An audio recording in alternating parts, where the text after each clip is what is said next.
So I want to show you a trick. I'm going to start cutting my lining soon, and it's a very, very slippery fabric. Very slippery. I'm going to do single layers. I'm not going to do a fold over and cut it. You'll see how I do the center front and the center back. A little trick. When you're cutting a slippery fabric, see how easily it slips? I don't know if you can see that. How easily it slips just on my cutting board, cutting mat, like that. What you want to do is you want to lay down, preferably, a piece of cotton. In my instance, it's going to be my muslin. And what the cotton doesn't like to slip. So cotton actually helps. It's not going to slip as much. Slippery. The fabric is not going to slip as much. This way, you're going to get better cuts, more precise cuts. It's a quick little hack. I'm going to go ahead and do this one since this is a very delicate, slippery fabric. I'm going to do it in a single layer, all my pieces. This is how I'm going to tackle my lining. This is my center front piece. Normally, I would cut it on a fold for the main pieces like you saw with the main fabrics. For the lining, I'm going single layer. What I'm going to do is I'm going to outline from the fold line all the way around to the bottom. Then I'm going to flip the pattern and outline it again so that it's one smooth front panel that I am actually cutting out. I'm actually going to use pen on this one and mark it up. So here we go.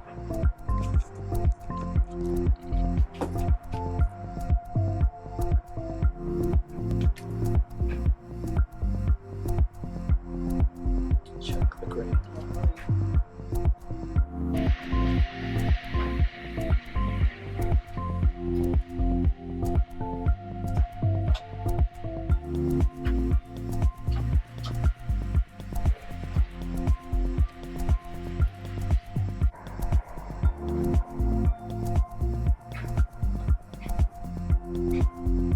Just with a nice delicate touch. You don't want to push around that line.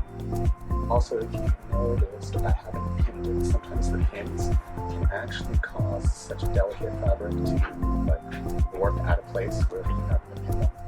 It creates this. So, there we go.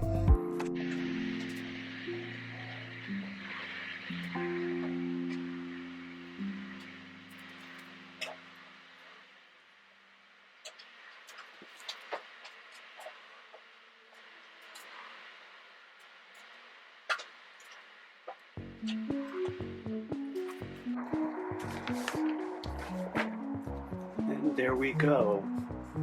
The front lining is fully outlined on a single layer, and then I'll cut that out in a little bit.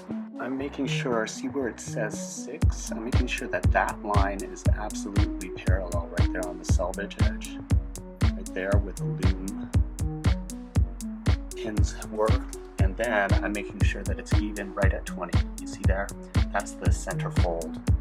That's going to help me reassure that it's good on the grain. The quick reason why I like ballpoint pens for this purpose is that ballpoint pens are designed to mark smoothly over very fine surfaces, and this is a fine, slippery surface. So I can easily with just the gentlest of a touch, make a mark of the outline of the pattern. I can even just go ahead, instead of using my tailor's tags on the lining, since it's so delicate and it's going to move and wiggle around, I can just mark it with the pen, plain and simple. I went ahead and also marked at the neckline, center front, and also center back, so I don't mix up my lining patterns once I cut them out. And same thing I'm going to do with the sleeve is I'm going to mark which arm the sleeve is, because I know where the back is, I know where the front is, so I'm going to mark on the lining which sleeve it is, since I'm doing it in a single layer. And another thing, I need to take this pattern, it's face up now, and this is the left arm, or this is the left look. I need to flip it to make sure that I get the opposite arm. Okay, wish me luck.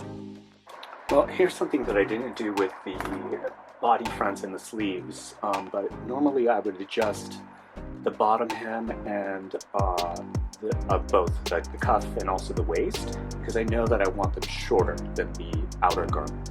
But with the hood, what I'm going to go ahead and do is I'm going to shorten the opening of the hood. This is the opening where the face is, and I know that I'm already going to fold over the original, the outer layer of the hoodie. So I'm just going to go ahead and fold my pattern just like that. Make sure it's still along the grain line, and cut my hoodie just a little shorter because I want the hoodie not to go all the way to the edge of the opening. Okay? Finally, the pocket. Yeah, I'm lining the pocket too. You know, because I'm fancy. Here we go. Every single pattern piece lined and marked on my lining fabric in a single layer. And now to do the cutting. Like I said, I'm going to put a cotton down on the shiny fabric. It helps to stop it from moving around. It's an interesting thing. It's like sometimes if you could imagine putting this cotton jersey into a unlined suit blazer with no lining in the sleeve, it'll get all bunched up just like that. It's because that's what cotton does when it doesn't have something super smooth to move against. So you want like a super smooth lining, and shiny is always nice too. And there's my center front, cut out, folded in half, pretty good. Happy with it. Center front. Sorry, arm.